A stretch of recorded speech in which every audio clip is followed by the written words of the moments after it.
Back in the day, you'd have to wait several years to get a trilogy. But thanks to the rise of streaming, Netflix has decided to do their own trilogy with the Fear Street trilogy.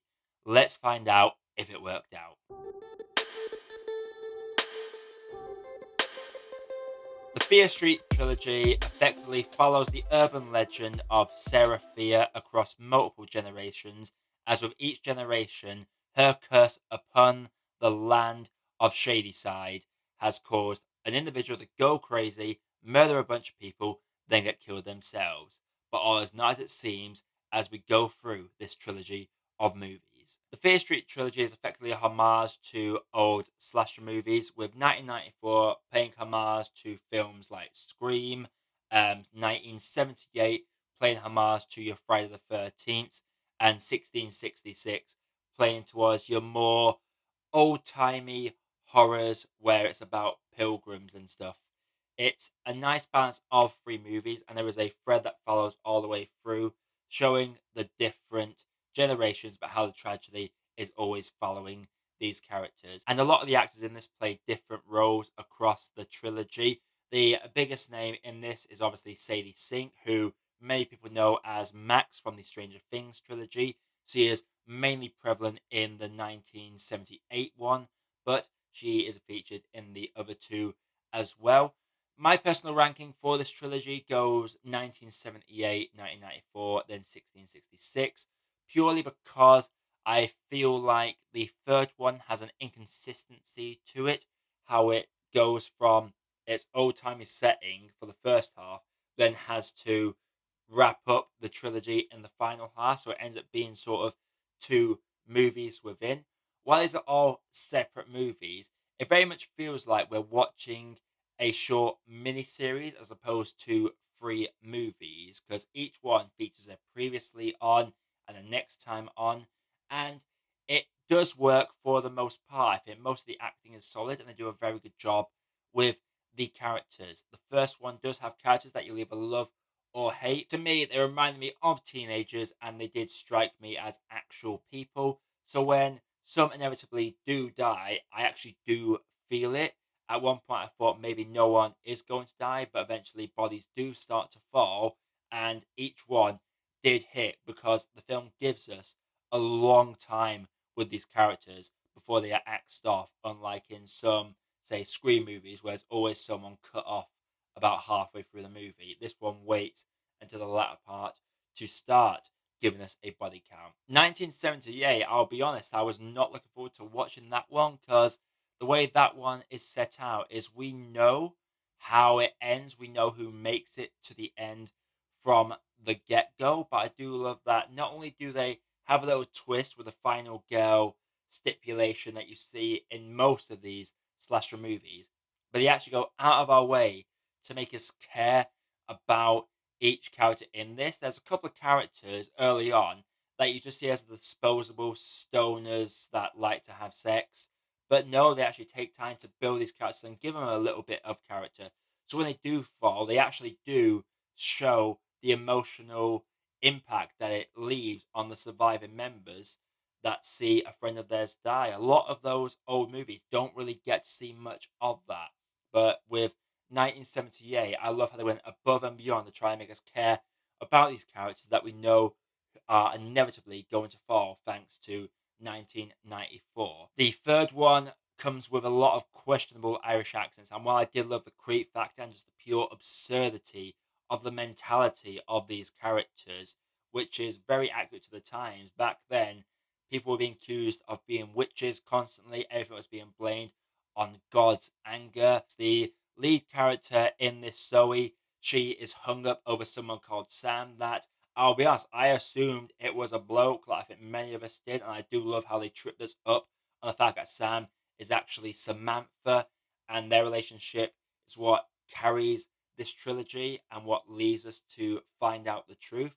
I love how there are some revelations in the third one. I do love how the third one connects into that theme as well, and I do love how it plays our expectations and does surprise in several ways. It's a solid trilogy, and it's definitely worth a day watch, watching them back to back to back.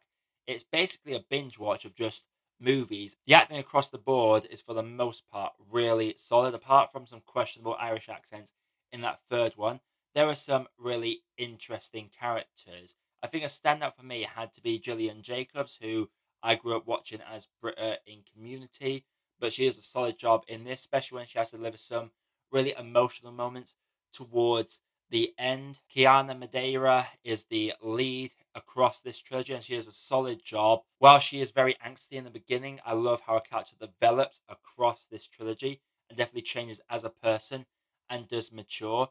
I just love the effort that this trilogy of movies went to. And Lee Janiak, I have to praise her for helming this trilogy and giving us characters that are somewhat relatable while still maintaining some of them old classic tropes that you would just see from all these characters from the 80s and the 90s.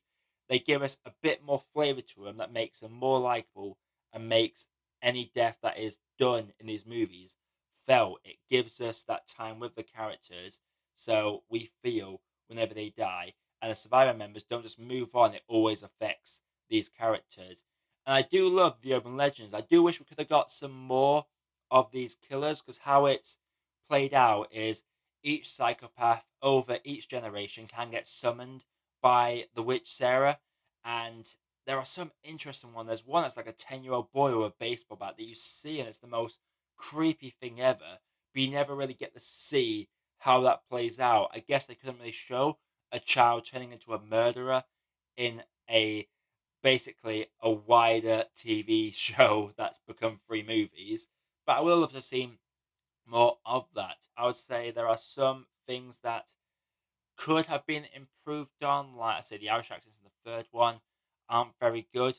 Maybe some extra characters could have been added to these characters in the first one, because there are some people that were genuinely annoyed by them characters in the first one. But for me, they did enough for them. I would love to have seen how every serial killer came about doing their kills, because we only get to really see the origin of half of them, and that's being generous, because some we just meet them once and then there's certainly a psychopathic killer. But other than that, I think this is a solid trilogy that's definitely worth a day watch if the heat outside is bothering you too much. Definitely just sit back, crack open a can of whatever you want, and just relax and watch this nice trilogy of horror movies. I've loved how Netflix has given horror a bit of a spotlight and just showing horror the love that I don't think Hollywood gives it.